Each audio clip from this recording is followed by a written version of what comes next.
Di bagian sebelumnya, Lindong menerima tantangan dari pemimpin ketua klan Lei untuk bertarung dengan putranya. Meskipun duel tersebut berlangsung sangat sengit, Lindong dapat memenangkannya sehingga pabrik kayu yang dipertaruhkan jatuh kepada klan Lin. Keesokan harinya, diperlihatkan Lindong dan adiknya tengah bermain dengan si harimau api yang mereka beri nama si Oyen. Barulah di siang harinya, mereka memeriksa tambang kayu yang telah mereka menangkan. Namun terlihat tempat itu benar-benar hancur berantakan. Dalam pencarian petunjuk siapakah yang melakukan hal ini, secara tak sengaja si Oyen membawa Lindong ke sebuah gua yang di sana terdapat banyak lahar panas serta sebuah kerangka monster raksasa. Di dalam gua itu si Oyen menemukan sebuah kristal biru yang dengan lahap langsung ia makan.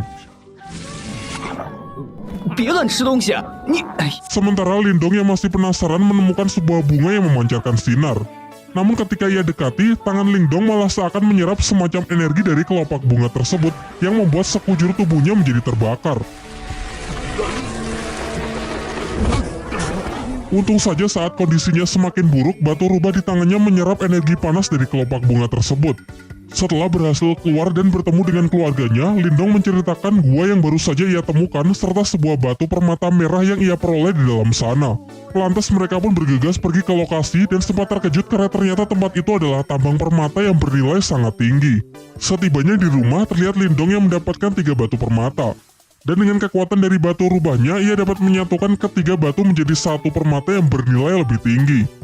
Sementara itu, ketua klan Lei yang mendengar kabar tentang ditemukannya tambang permata jelas membuatnya semakin kesal. Namun setelah mendengar rencana dari rekannya, terlihat wajahnya yang kembali menjadi senang. Di lain waktu, ketika klan Lin sedang berbelanja berbagai macam kebutuhan klan, Lindong pergi ke sebuah toko barang antik di pusat kota untuk sekedar melihat-lihat. Di sana terdapat seorang kakek yang bernama Yandashi. Ia dapat melihat aura milik Lindong yang nampak tak biasa. Setelah Lindong membeli sebuah tas, tiba-tiba batu rubah di tangannya merespon sebuah energi yang berasal dari potongan kayu di toko tersebut.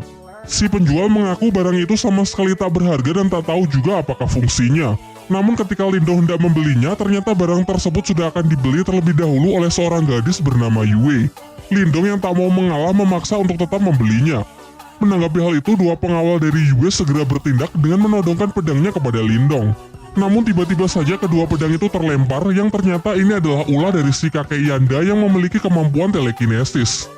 Terungkap bahwa kakek Yanda ini sebenarnya adalah guru dari Yue. Perseteruan mereka pun berakhir dengan Yue yang mengalah meninggalkan tempat tersebut.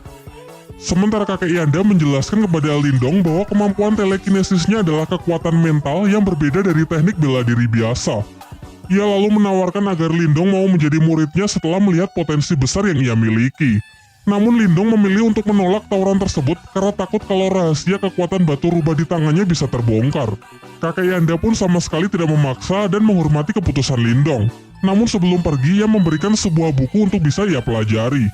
Sementara itu, di area tambang datang sekelompok orang dari desa Naga Hitam yang ingin melakukan invasi. Mereka berniat merebut paksa pabrik kayu karena status kepemilikan dari tambang tersebut kini dianggap tidak jelas. Namun sebenarnya orang-orang ini adalah suruhan dari ketua klan Lei yang sengaja ia perintahkan untuk merebut tempatnya kembali. Beruntung Lindong kembali tepat waktu untuk mencoba melakukan perlawanan sehingga terjadilah pertarungan.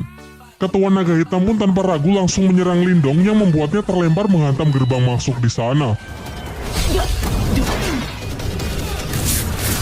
Dengan selubung aura sebagai pelindung, Lindong masih mampu bertahan dan bangkit kembali. Sementara Qing Tan juga membantu dengan melancarkan beberapa anak panah untuk menghentikan orang-orang tersebut masuk lebih jauh.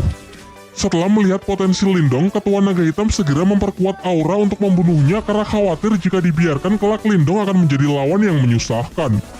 Sementara Lindong setidaknya masih mampu bertahan meskipun digempur dengan berbagai macam serangan yang mematikan. Selain itu terlihat juga ia mengupgrade gerbang ajaib ke level 3 yang mampu mengimbangi kekuatan dari lawannya tersebut.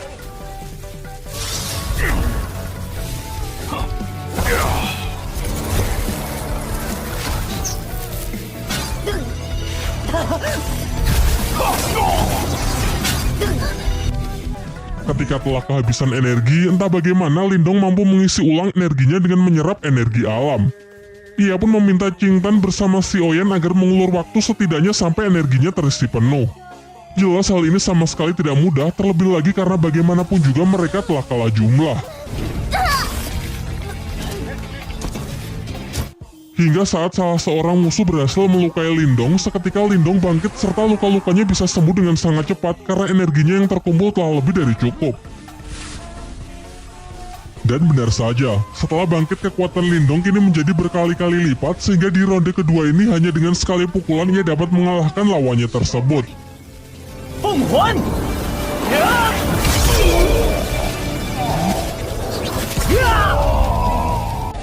Ketua klan Lei yang mendapatkan kabar bahwa orang-orangnya berhasil dikalahkan sangat terkejut. Terlebih lagi yang mengalahkannya hanya Lindong yang cuma seorang diri. Di malam harinya, terlihat Lindong tengah bermeditasi dengan menggunakan proyeksi astralnya untuk berlatih kemampuan spiritual. Terinspirasi dari kakek Yanda yang ia temui beberapa waktu yang lalu, ia juga mencoba latihan teknik telekinesis dengan mengendalikan benda-benda kecil di tempat tersebut. Selain itu, ia yang penasaran dengan potongan kayu yang telah ia beli tadi siang menyadari kalau benda tersebut memiliki semacam energi yang menyelubunginya. Ia pun mencoba berkonsentrasi, namun energinya masih belum cukup kuat untuk bisa menembusnya. Beberapa saat setelahnya, ia merasakan pancaran energi yang sangat kuat dan bergegas pergi untuk memeriksanya menggunakan teknik proyeksi astralnya. Ternyata energi itu berasal dari kakeknya yang telah berhasil mencapai tingkat Yuan tahap awal. Ia pun lantas segera kembali ke tubuh aslinya untuk menemui sang kakek agar bisa memberikan ucapan selamat. Akan tetapi sang kakek justru menjelaskan bahwa ini hanyalah tingkat Yuan di tingkat awal. Masih ada beberapa tingkat lagi sebelum mencapai tingkat tertinggi. Kemudian ia mengungkapkan bahwa tadi ia sempat merasakan kekuatan mental teknik proyeksi astral yang mendekat, meskipun sesaat langsung menghilang. Namun di sini ia tak tahu kalau kekuatan itu adalah kekuatan milik Lindong. Topik pun berganti. Paman Lindong menyampaikan bahwa tadi ia mendapatkan undangan dari klan Lei untuk membahas mengenai sebuah kerjasama bisnis dengan klan Lin. Singkatnya, setelah cukup berdiskusi, mereka pun sepakat untuk menghadiri undangan tersebut. Keesokan harinya, mereka mendatangi rumah utama milik klan Lei. Namun hanya para tetua klan saja yang diperbolehkan untuk masuk. Di saat sedang menunggu, Lindong merasakan ada kekuatan mental yang sangat kuat di sekitarnya yang sedang menggunakan teknik astralnya untuk mengintai. Sementara di dalam ruangan, para tetua klan tengah membicarakan mengenai ajakan kerjasama membangun bisnis untuk keuntungan bersama dengan sistem bagi hasil. Akan tetapi klan Lin keberatan karena dalam kesepakatan itu, ketua klan Lei lah yang akan menjadi pemimpin. Sementara klannya hanya akan menjadi bawahannya saja. Di sini terbongkarlah kedok dari ketua klan Lei yang sebenarnya ingin menjadi penguasa di kota tempat mereka. Perdebatan itu pun semakin memanas yang malah membawa mereka dalam sebuah pertarungan.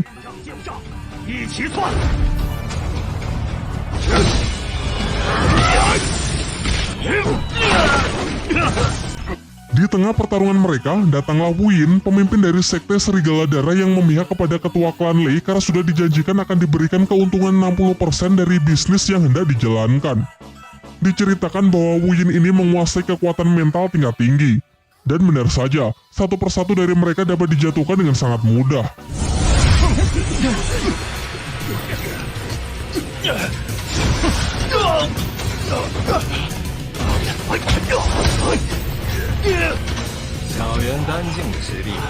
Lindong pun tak tinggal diam, ia berusaha melindungi anggota klannya dengan melawan Wu Yin sendirian. Semuanya pun dibuat sangat terkejut karena Lindong ternyata juga menguasai teknik mental yang sudah berada di tingkat lumayan tinggi. Mereka lantas bertarung dengan sangat sengit. Terlihat Lindong meskipun masih pemula, ia mampu mengimbangi kecepatan dari Wu Yin.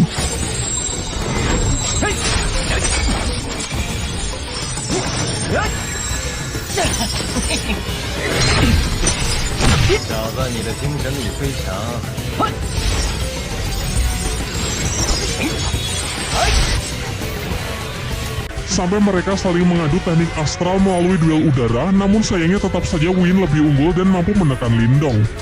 Kembali ke pertarungan dunia nyata, Lindong mencoba melancarkan serangannya dengan beberapa aura jarum, tetapi dapat dengan mudahnya ditangkis yang memperlihatkan perbedaan kekuatan di antara mereka.